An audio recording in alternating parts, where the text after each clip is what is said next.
Welcome to Nuked Radio. This is episode 87. Today is Tuesday, January the 22nd, 2013.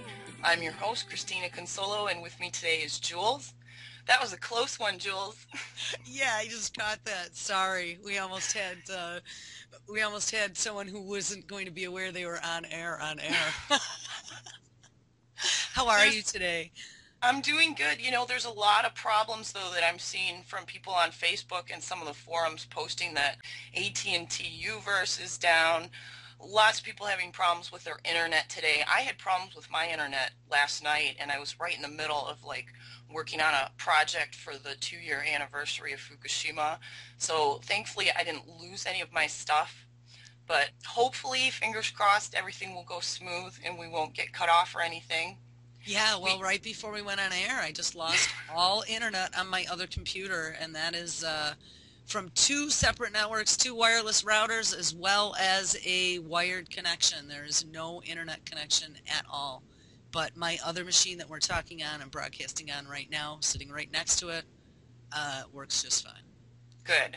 So not sure what happened or why my internet just faded out on one of the machines, but well, you know, we had those incoming solar flares that have been going on for a couple of days. There were a bunch of CMEs that were coming in, and I heard reports, but not verified, of northern lights possibly as far south as Tennessee Saturday evening. I didn't see anything here, and it was pretty clear. Unfortunately, if they did see it, I don't know if that's what they actually saw or if it was some kind of green, unusually colored clouds. There's been a lot of weird stuff in the sky lately, and I'm seeing more videos posted of those weird noises. There was one in Texas that got posted today. Anyway, we have a great interview to share with you guys today from Nuclear Hotseat, where Libbe HaLevy interviews Helen Caldicott.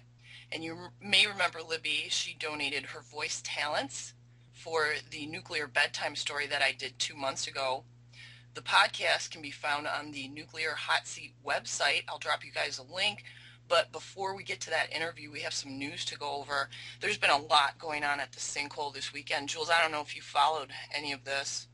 For the sinkhole, no. Yeah, there's. It seems like it's expanding quite rapidly. The parish officials have said hydrocarbons and debris bubbled up to the surface and caused major cracks in a well pad. Whenever you see the aerial footage of the sinkhole, there's this concrete pad, and there's always trucks parked on it, and the water has slowly enveloped this pad area. Over the weekend, they noticed some big cracks that occurred. It's called well pad 3, and the cracks that have developed are 1 inch wide and go down 14 inches. It seems that the land is sloughing in towards the sinkhole. And also, there was a radio interview that was done.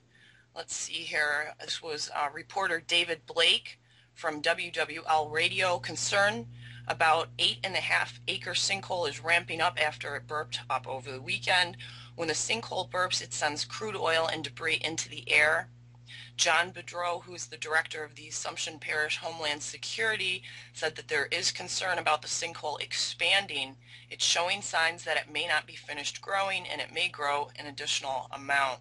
There's been a lot of seismic activity also on the seismographs that have been placed in the sinkhole area and along Highway 70 in Bayou Corne. I asked Alicia Heilig to come on today, but she had some appointments. She's going to be coming on Thursday. She's the woman who runs the Bayou Corne sinkhole page on Facebook, and she had come on at the tail end of our interview with Deborah Dupree, which I think was episode 80 a few weeks ago. So she's going to let us know what's going on in terms of this new news coming out and what kind of warnings are being given to people in the area. But it seems that there is quite a bit of deterioration going on at that site. Something else pretty concerning is that there are two countries mentioning the threat of nuclear war in the news today. One is India, who's warning their residents to get ready for one, and the other is China, who kind of vaguely threatened the U.S. over this Chinese-Japanese island dispute that's been going on and off for a few months. But first, the India story. This is from Fox News, dated today. Indian police warn Kashmir residents of possible nuclear attack and advise bomb shelters. Officials in Indian-controlled Kashmir are warning residents to build bomb-proof basements, collect 2 weeks' worth of food and water, and be prepared for a possible nuclear war. There was no official reason given for the sudden concern about a nuclear attack in the region, repeatedly fought over by nuclear-armed rivals India and Pakistan. However, a series of deadly skirmishes along a ceasefire line in recent weeks has heightened tension between the two countries. Seems to be a lot of heightened tension everywhere. Kashmir police published the advisory on Monday in the Greater Kashmir newspaper. The notice advised people to build bomb shelters with toilets and stockpile food. It also provided advice on how to survive attacks with chemical and biological weapons. Local authorities did not answer calls for comment. And the other threat came from a Chinese colonel who was interviewed, and this appeared in the Sydney Morning Herald from Australia. A Chinese military officer has raised the specter of nuclear weapons and warned Australia not to side with the United States and Japan as a territorial dispute in the East China Sea continues to escalate. Senior Colonel Liu Mengfu of the National Defense University blamed America's orchestration and Japan's militarism for rising tensions over disputed islands known as the Senkaku in Japan and the Diaoyu in China. America is the global tiger, and Japan is Asia's wolf, and both are now madly biting China, Colonel Liu said. Of all the animals, Chinese people hate the wolf the most. China was a peaceful nation, but it would fight to the death if seriously attacked, he said. Both sides and the U.S. have in recent days traded strident warnings over alleged territorial incursions, while holding out hopes of a diplomatic breakthrough. Diplomats privately warn of a growing risk of accident or miscalculation. Asked about the People's Liberation Army fighting capability, Colonel Liu referred to the PLA department that houses China's strategic missile and nuclear arsenal. He raised a hypothetical scenario that he said would justify a nuclear attack, while clarifying that he was not calling upon China to take such measures. If this Japanese wolf again attacks America's Pearl Harbor or Australia's Darwin, how do you know it wouldn't receive another nuclear bomb? Colonel Liu said. The world would hail if Japan received such a blow. I don't want to mention China here as it is sensitive, he added. Colonel Liu is one of a group of outspoken hawkish PLA officers who do not claim to speak on behalf of the leadership, but are given license to speak stridently on some issues. Foreign diplomats say they can serve to provide unofficial warnings, test foreign reactions, and rally nationalistic support for the Communist Party or sections of it. Colonel Liu warned Australia directly not to follow the U.S. or Japan into any military conflict with China.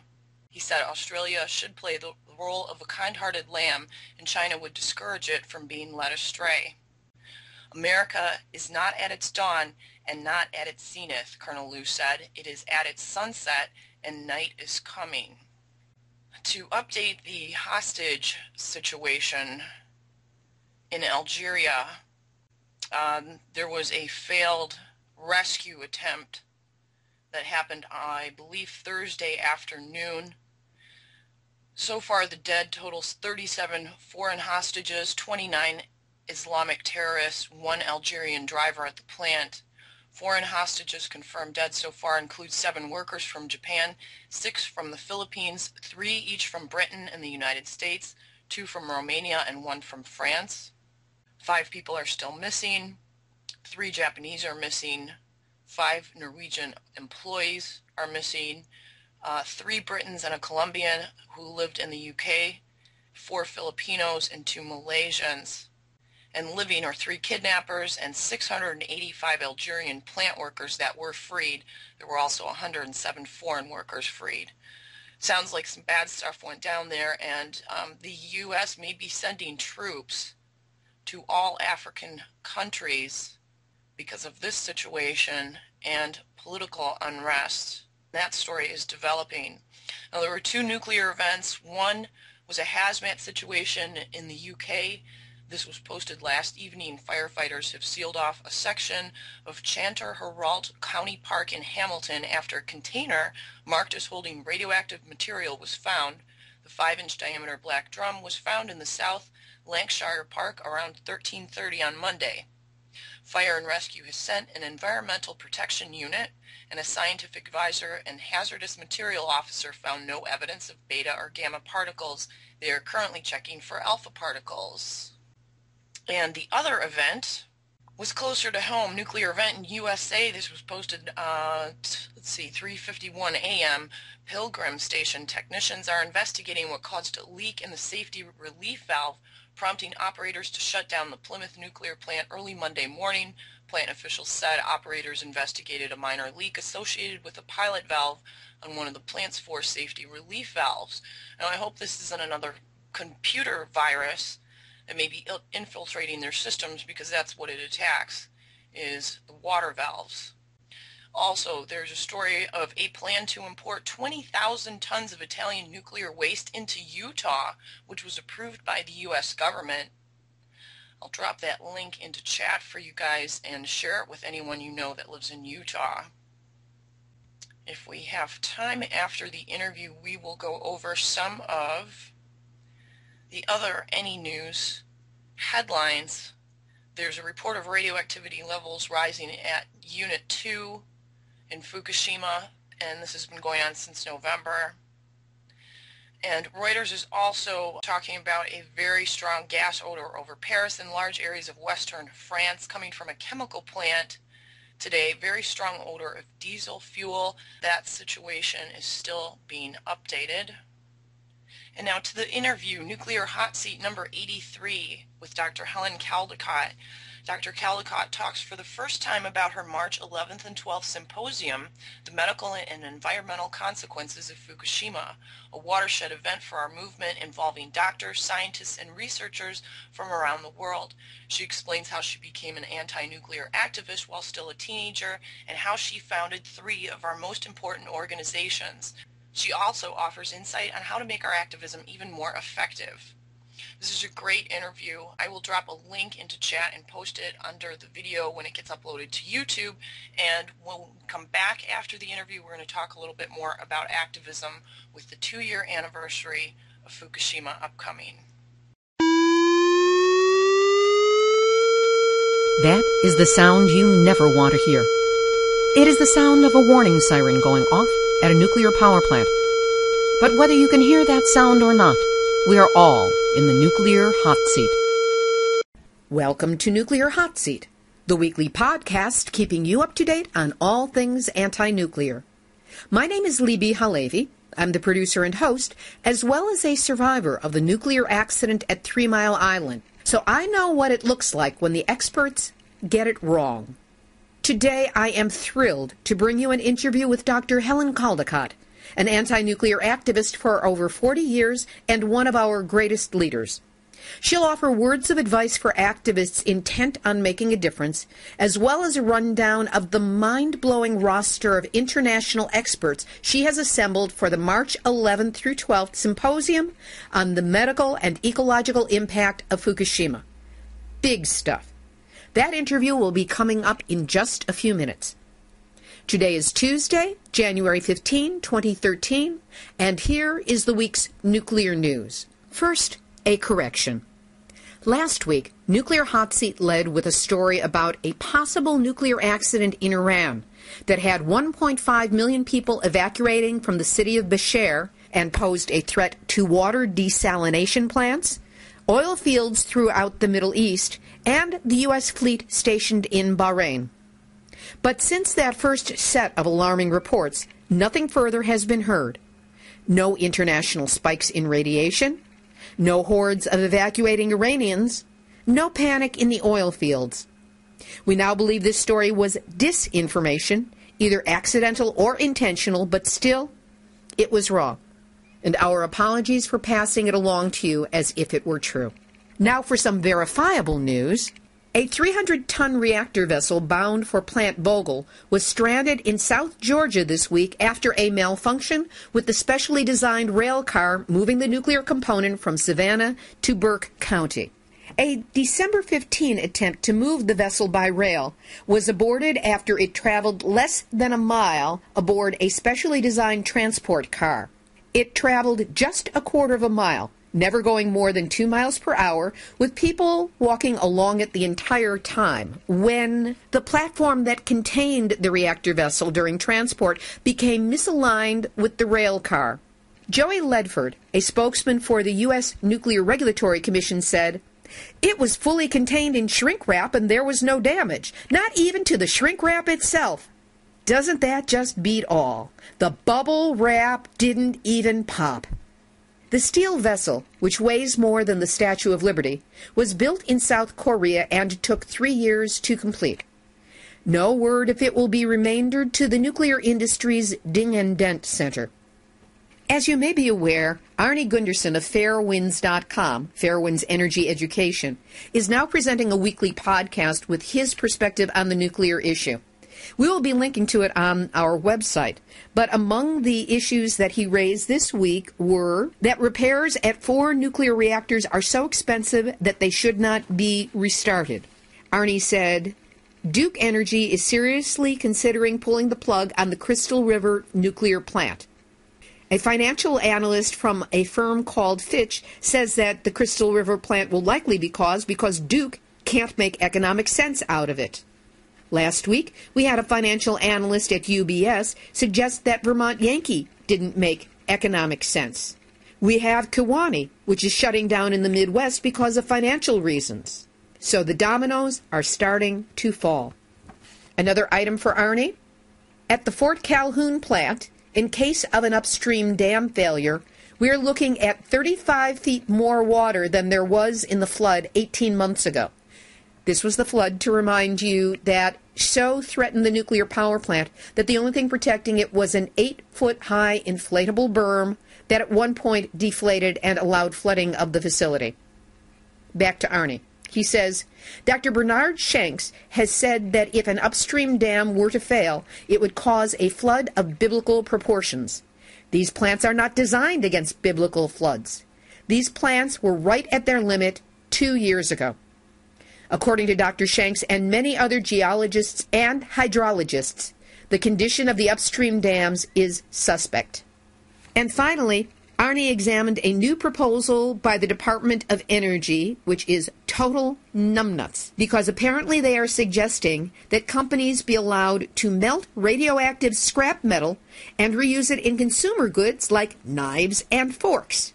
Oh yeah, this is numbnuts of the week. They also said that pots and pans could be made in this way, as well as baby spoons. Of course, by using radioactive metal to create the materials used in everyday food preparation, it's a great way to support the cancer treatment industry at the same time. Fire erupted at a nuclear plant in Texas and an emergency declared. It was Unit 2 of STP Generating Station near Bay City, Texas. It was declared, as usual, an unusual event, and the cause of the fire is under investigation. Here in Southern California, activists and local city representatives met with Allison McFarland, chair of the Nuclear Regulatory Commission, to express their concerns regarding the San Onofre nuclear power plant and Southern California Edison's proposed restart of the damaged, leaking nuclear reactor. Among those present were representatives from San Clemente Green, San Onofre Safety, and residents organized for a safe environment. While Commissioner McFarland seemed open to the activists' concerns, if it comes to a vote among the 5 NRC commissioners, she has no extra clout as chair and can easily be outvoted by the other 4 notably pro-nuclear commissioners. That's the same problem that was faced by former NRC chair Gregory Yasko. McFarland and her team declined to comment on the push from some activists for a license amendment hearing at San Onofre. This is the adjudicated evidentiary hearing, or trial, that we've been talking about here on Nuclear Hotseat, that would allow all the information about San Onofre to come out in a legal setting with cross-examination and a judge presiding. On Wednesday, meaning tomorrow, January 16, Friends of the Earth will present its case to NRC officials in Maryland that Edison should have obtained a license amendment before installing the 4 steam generators in a massive $671 million operation between 2009 and early 2011. A decision on restart is expected from the NRC sometime in March, just in time for the 2nd anniversary of Fukushima and the 34th anniversary of 3 Mile Island. Here's hoping that San Onofre does not have the chance to join them in infamy. And in what we thought was going to be an exciting story, but really isn't, Destiny's Child will reportedly reunite at Super Bowl 47 on February 3rd and will join Beyoncé on stage during her Super Bowl halftime game.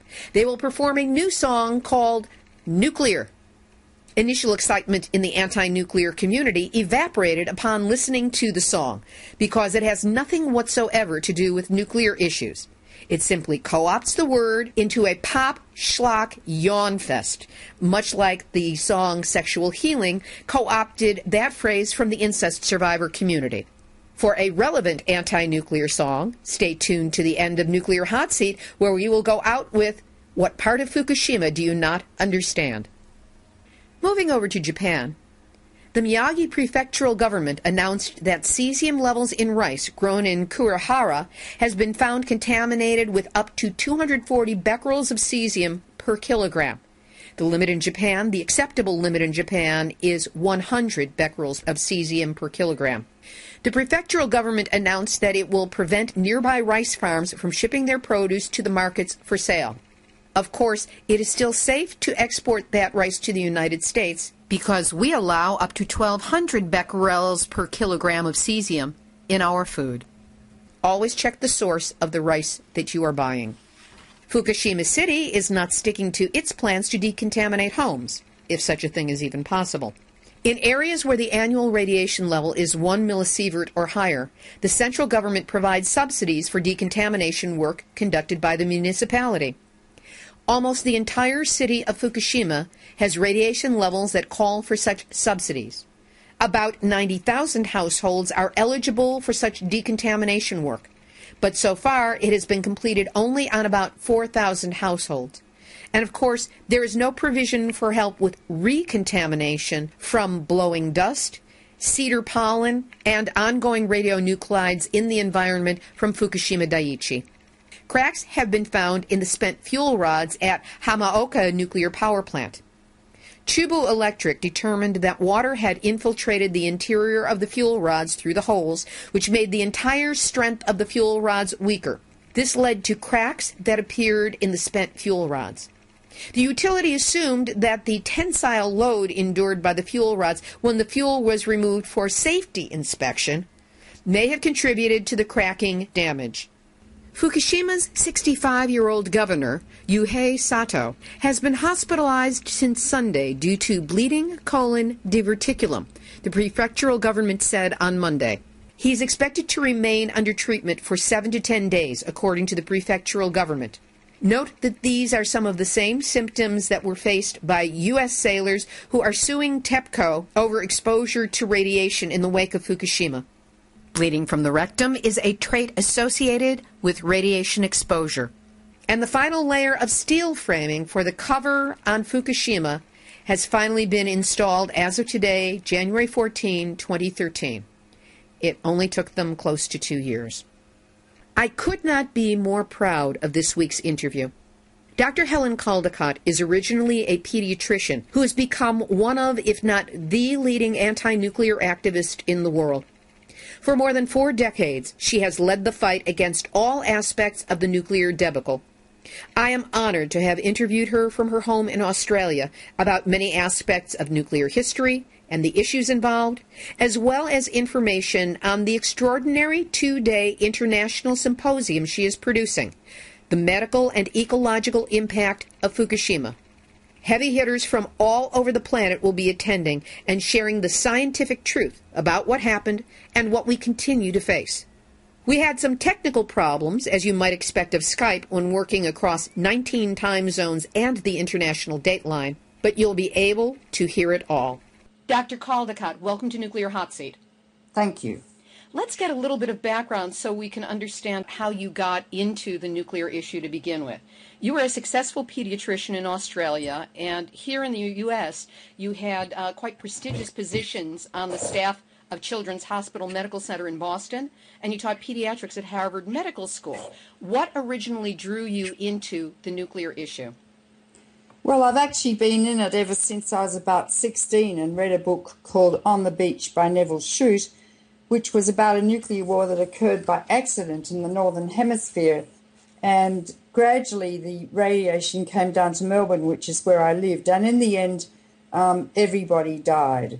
And that really branded my soul. I was never the same again. And then I went to medical school age 17 and learned about radiation genetics and how it can induce mutations, genetic disease and deformities. And at the time, Russia and America were testing bombs in the atmosphere, just blanketing the Northern Hemisphere with radioactive fallout. And so I've always been concerned.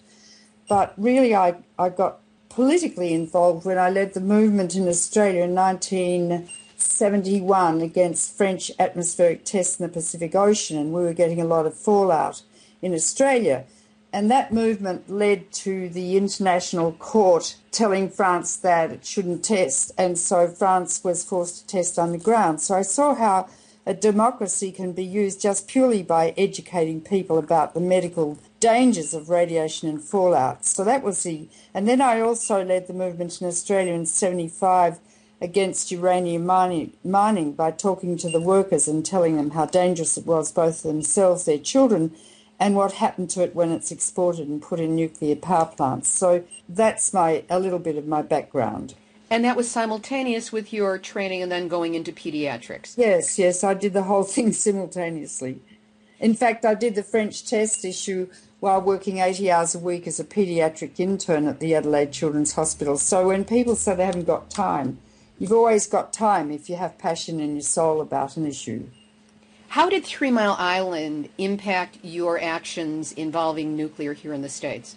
Well, I was already deeply involved when it happened. I think I'd already founded Physicians for Social Responsibility in Boston in 78. And what happened was I put an ad in the New England Journal of Medicine about the medical dangers of nuclear power, and it was published the day after 3 Mile Island melted down. Suddenly we were besieged by 500 new members, and we were operating out of a sort of broom cupboard in the basement of a Harvard medical practice. So we just grew exponentially after that, and then we got into the medical dangers of nuclear weapons. So we really led the movement in a way against nuclear power, but also strongly against nuclear war and nuclear weapons. And at the time, Reagan was president, saying, he might press the button, even just joking, and people were really scared. So we grew to an organisation of, we had 152 chapters and 23,000 members, most of whom were physicians. And I think we were one of the leaders of the nuclear weapons freeze, and I think we helped, in fact, to bring an end to the Cold War, along with a lot of other people. 3 Mile Island, for the horrors that it created, also seemed to be a boost in terms of people being aware of nuclear suddenly as an issue and getting them stirred up about it. But through the years, that fear has gone away, and there's been a lot of propaganda towards pro-nuke and the nuclear renaissance and all the rest. How have you positioned yourself with your work to continue combating it?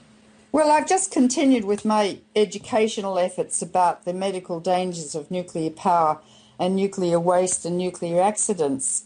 I wrote a book called Nuclear Madness, which came out just after 3 Mile Island happened, and it sold a lot of copies. And it was about how radiation causes mutations and how it causes cancer and how long the incubation time for cancer is after you've been irradiated, like 5 to 70 years. And since that time, I mean, I've been on the speaking circuit in the United States and Canada and all over the world, really, talking about these issues. Through the years, besides Physicians for Social Responsibility, you have founded the Women's Action for New Directions WAND, the Nuclear Policy Research Institute, which turned into Beyond Nuclear. What was your goal in starting so many different groups? Well, I started WAND, which was originally called Women's Action for Nuclear Disarmament, and it still should be called that, because after I gave a talk, so often it was the women who were absolutely passionate about it. And I thought 53% of the people in America are women, and so we have a huge potential political power. And so I wanted to actually call it the Women's Party for Survival, but people said, oh, you can't start a new political party, which I think actually was wrong, and I should have done that. But that's why I started it, and it's grown to be extraordinarily successful. PSR has become very successful. I then dropped out for a little while. I had a few personal problems in my life, and then I came back and founded NPRI, the Nuclear Policy Research Institute, and held, I think, 6 or 7 very important symposia.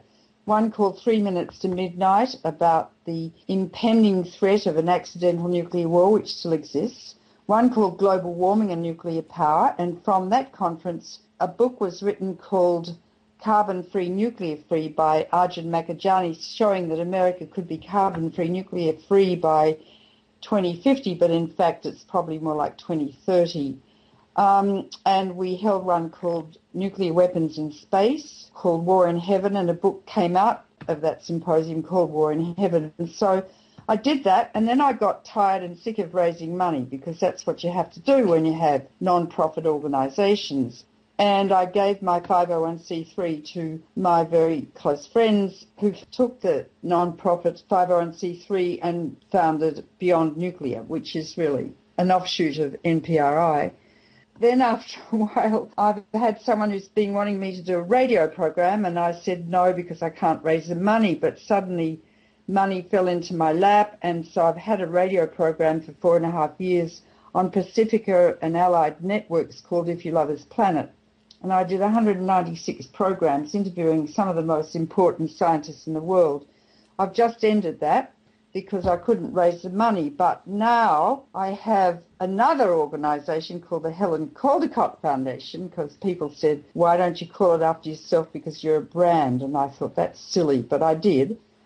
And I'm in the process now of organising a very big 2-day symposium on the 2nd anniversary of Fukushima in the New York Academy of Medicine called The Medical and Ecological Consequences of Fukushima. What is the scope of information? Who's going to be presenting there, and what are you looking for the impact to be? I'm setting it up primarily to try and educate the media, who are profoundly ignorant about the medical and biomedical effects of radiation and about nuclear accidents. So I had invited the Prime Minister of Japan, who was the Prime Minister during the accident, Naoto Kan, but I think he can't come. I have a couple of excellent nuclear engineers who are going to speak about how the accident occurred and why. I've got a female doctor from the Independent Investigative Commission set up by the Parliament in Japan, and she's going to talk about how corrupt the government was and the corporations, and how the Japanese culture really led, in fact, to the accident. There's another Japanese diplomat who will be speaking about the politics related to the accident in Japan.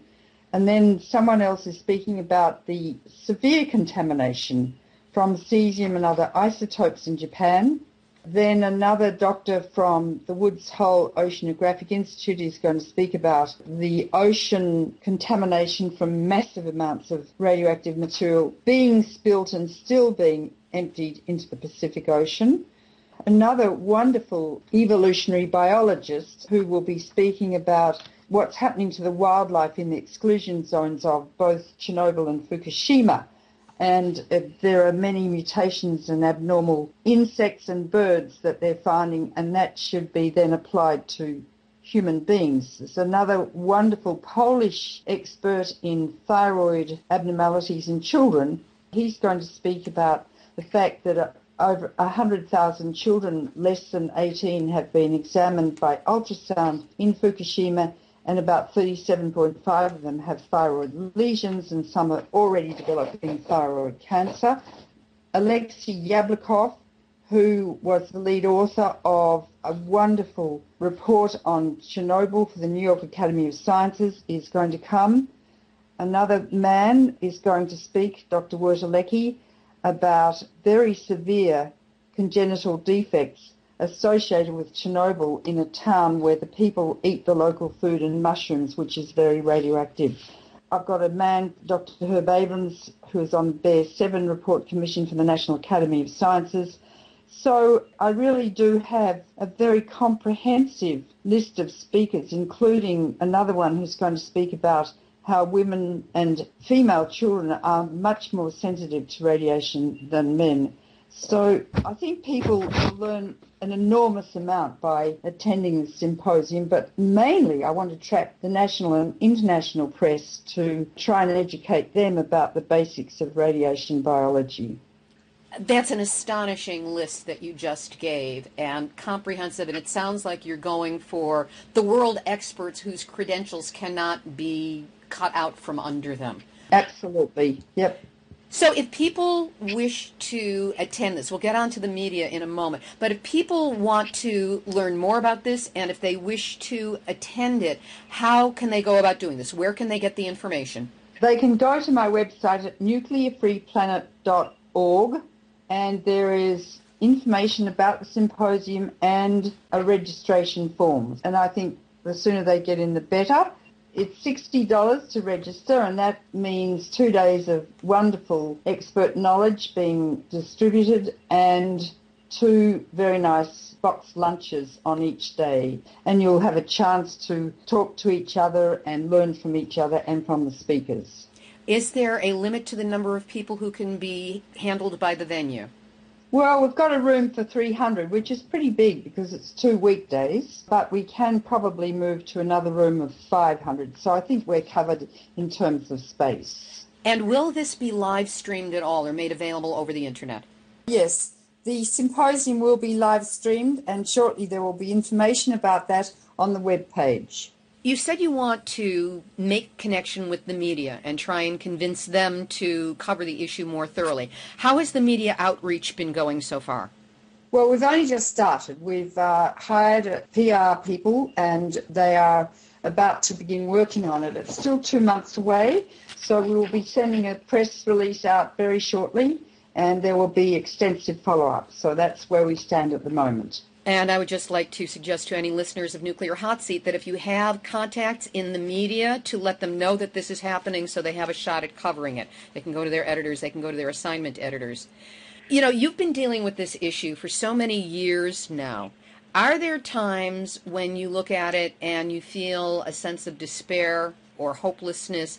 And if so, what do you do during times like this to keep yourself going? Well, it kind of is pretty hopeless because the nuclear industry and the weapons industry, it's all one and the same thing really, have enormous amounts of money, of political power and persuasion, and they put out enormous amounts of propaganda, and they have the ear of the Congress and the Senate and, of course, the White House, let alone other countries. And meanwhile, the nuclear industry is propagating nuclear power plants as fast as it can all over the world, and any country with a reactor can make a nuclear weapon from the plutonium in the reactor. So what they're doing is proliferating nuclear weapons and increasing the risk of nuclear war.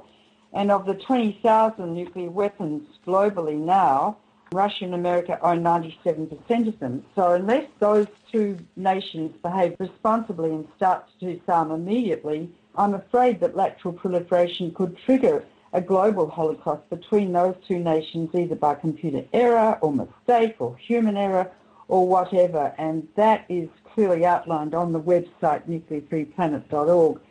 How do I deal with the sense of hopelessness? The only way I can do it, actually, is to be active and keep going, and sometimes miracles occur, I mean, the Cold War did end. I never thought that would be happening in my lifetime. And being active stops me feeling depressed. If I stop, I get profoundly depressed. So it's my form of therapy, I guess. If you could give direction to activists for where we should be focusing, some of the work that we need to be doing, what would your suggestions be? I think first, before becoming active, you need to really be educated so you can take on any critics full frontal and demolish them. So I'd advise you, I guess, to read my 2 books, Nuclear Power is Not the Answer and Nuclear Madness, and go to the website Nuclear Free Planet where you can learn a hell of a lot. Dr. Caldicott, is there any final word you'd like to leave the listeners of Nuclear Hotseat with?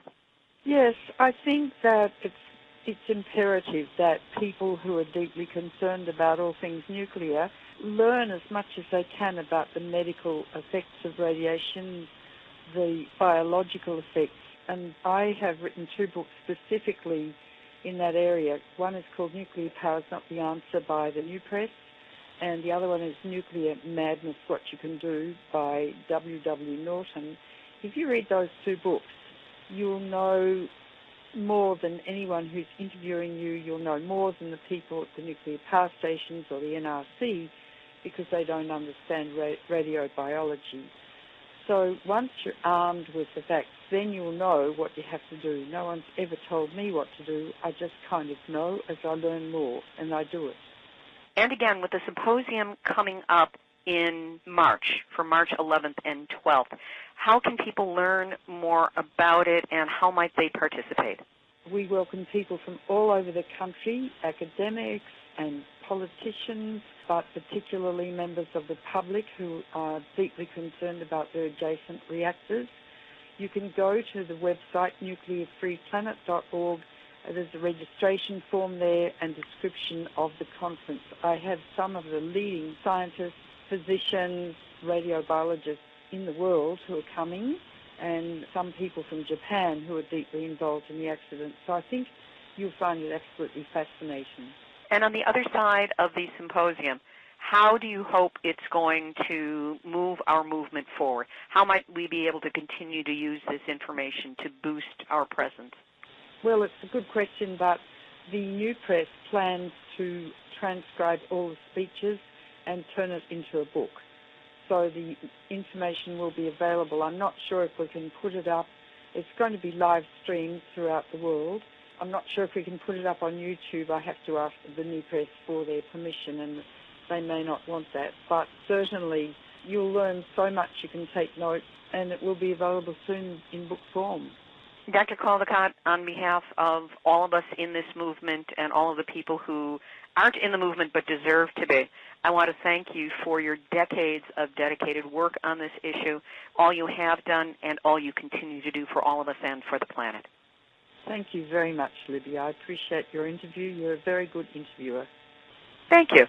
To learn more about Dr. Caldicott's International Symposium on the medical and ecological consequences of Fukushima, go to her website, ifyoulovethisplanet.org, and click on the hyperlink in her first paragraph, which is under the title, To Our Listeners. We will also have a link on our website, nuclearhotseat.com/blog. Here's the final thought. Dr. Caldicott has been a crucial part of my life. When I returned from 3 Mile Island, I was a total wreck, not knowing what happened to me, what it meant, if I even had a lifespan ahead of me. Having written an article for the then new publication, LA Weekly, I was called in by the editor to work on fine-tuning it. While he read his way through my current draft, he handed me a copy of the previous week's issue and showed me an article he wanted me to read. It was an interview with Dr. Caldicott, the first time I had ever encountered her name. She was the only one who told the truth about what I faced from exposure to low-level radiation. Was it frightening? No. It was terrifying. But her information, her truth, allowed me to make lifestyle changes that I believe have helped keep me alive. Dr. Caldicott has pulled together this unprecedented symposium in New York for the 2nd anniversary of Fukushima. Her stated goal is to educate the media on this issue so they are motivated to cover the story accurately and frequently. To achieve that end, members of print, broadcast, and online media must learn of this conference and be urged to attend. It's going to be live streamed, so location is no excuse for them not to participate and get the information. But they need to be made aware of the event and its importance. This is where we as a movement can make a difference, and it's in all our best interests to do so. The symposium could be a watershed moment in our efforts to stop nuclear because of the quality of information that is being presented. But if it is ignored and passes unnoticed by the mainstream media, the opportunity will be lost, possibly forever. So here's what you can do. If you are involved with any anti-nuclear or climate change organization, look at your media list. Who do you know? Who have you dealt with in the past? We need you to contact them by phone and email and tell them about this event. Their participation will provide them with incontrovertible research by world experts to which they can refer in future articles, stories, and features. It will give them a shortcut to their future excellence and accuracy. I'm convinced that the first reporter to get this story right in all of its complexity will be rewarded with a Pulitzer Prize. You can say those words to them. Pulitzer Prize. If they're a real reporter, it will get their juices rolling. And somebody's going to get one of those, so it might as well be them. However, they have to get the story and get it right. So contact them and let them know. If you don't have media people on your list, Google newspapers, radio and TV in your area, and send email or call the news departments. Columnists for newspapers are a good bet because they have great latitude about what they are allowed to write about. At protests and public meetings, such as we've been having here in Southern California, if you see anyone there from a media, you can usually tell by their press passes or their cameras or the big honking movie cameras they've got. Have a designated person from your group go over to them, introduce themselves, and get their business card. Then follow up and keep in touch. Impress on them that their press badges do not confer immunity from the effects of radiation should something go wrong. They will be impacted too, as they already have been by Fukushima, whether they know it or not. We need to keep the media informed, connected with our top experts, and primed to write accurate, honest articles not controlled by nuclear industry hype, spin, PR, or budgets. So in addition to whatever else you and your group might be doing for March 11, the time is right now to contact the media and point them in the direction of Dr. Caldicott's symposium. By focusing the world's attention on the medical, meaning the human health and genetic safety, and ecological, meaning the planet, consequences of Fukushima in such a powerful and undeniable way, we will all have an easier time getting our local battles for nuclear sanity to show up in the mainstream media in a way that doesn't make us nuts. We've got less than 2 months to promote this. Let's get started. Before we close, I have 2 musical notes. La, la! No, not those. First, as I mentioned before, we will be going out on an original song about Fukushima that is very cool, bluesy, and nicely performed by singer-songwriter Tom English. So please stay tuned and listen through to the end. And a correction to our story 2 weeks ago about composer Andre Molino's award-winning 3 Mile Island, which we called a musical. According to Mr. Molino, it's more accurate to call it a multimedia staged concert. We apologize for the error and still think it's a terrific project. So where's the theater in America that's going to pick it up? Lincoln Center? Mark Taper Forum? Anyone? This has been Nuclear Hotseat for Tuesday, January 15, 2013. Material from this podcast was gathered from enenews.com, Informable.com, Kyoto, Analytical Sciences, Billboard Magazine, ABC 13 in Texas, Fairwinds Energy Education, the Augusta Chronicle, OC Register, Asahi Shimbun, and the Nuclear Hotseat Facebook network. You can find all our podcasts posted on nuclearhotseat.com/blog. We can also be found if you friend Nuclear Hotseat on either of its 2 Facebook pages, and you can get the entire library on iTunes podcasts, where you can subscribe for free. Share us, link to us. We are the activist voice on nuclear issues, so use us as the resource we are. And if you have a story lead, a hot tip, or a suggestion of someone to interview, send us an email at info@nuclearhotseat.com. For now, this is Libbe HaLevy of Heartistry Communications, the heart of the art of communicating, reminding you that we have a song coming up in a moment, and we have now all had our nuclear wake-up calls, so do not go back to sleep. Whenever I hear people say, let's restart San Onofre, when life and death, our very breath, is what's at stake, they talk of tube fluidity, elastic instability, and Fukushima rises like a mushroom-headed snake. What part of Fukushima do you not understand when nuclear contamination hits the fan? Plutonium is everywhere, it's in the sea, it's in the air, and we don't even have any evacuation plan. What part of Fukushima do you not understand? What part of Fukushima did you somehow miss when sure is shooting every time with things like this? Destruction rages like a flame, officials playing spin the blame, and all of us are bracing, racing, facing the abyss. What part of Fukushima did you somehow miss? Humankind is humankind, and we all make mistakes.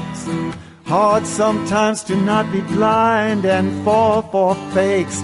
But even now, before our eyes, it's in the sea, it's in the skies. You know we best prioritize air, water. Come on, guys. What part of Fukushima do you need clarified? What happens when the plate tectonics slip and slide, and then it blows? What happens then? It isn't if, you know it's when. And everybody petrified, nowhere to run, nowhere to hide. What part of Fukushima do you not understand? How then can even FEMA ever lend a hand? The time to make the break is now, to wind and wave and solar power. If we're gonna live, nuclear power must be banned. Wrap your mind round Fukushima. It's no time to be a dreamer. It's no time to be a schemer. Go, go, Fukushima, take a stand.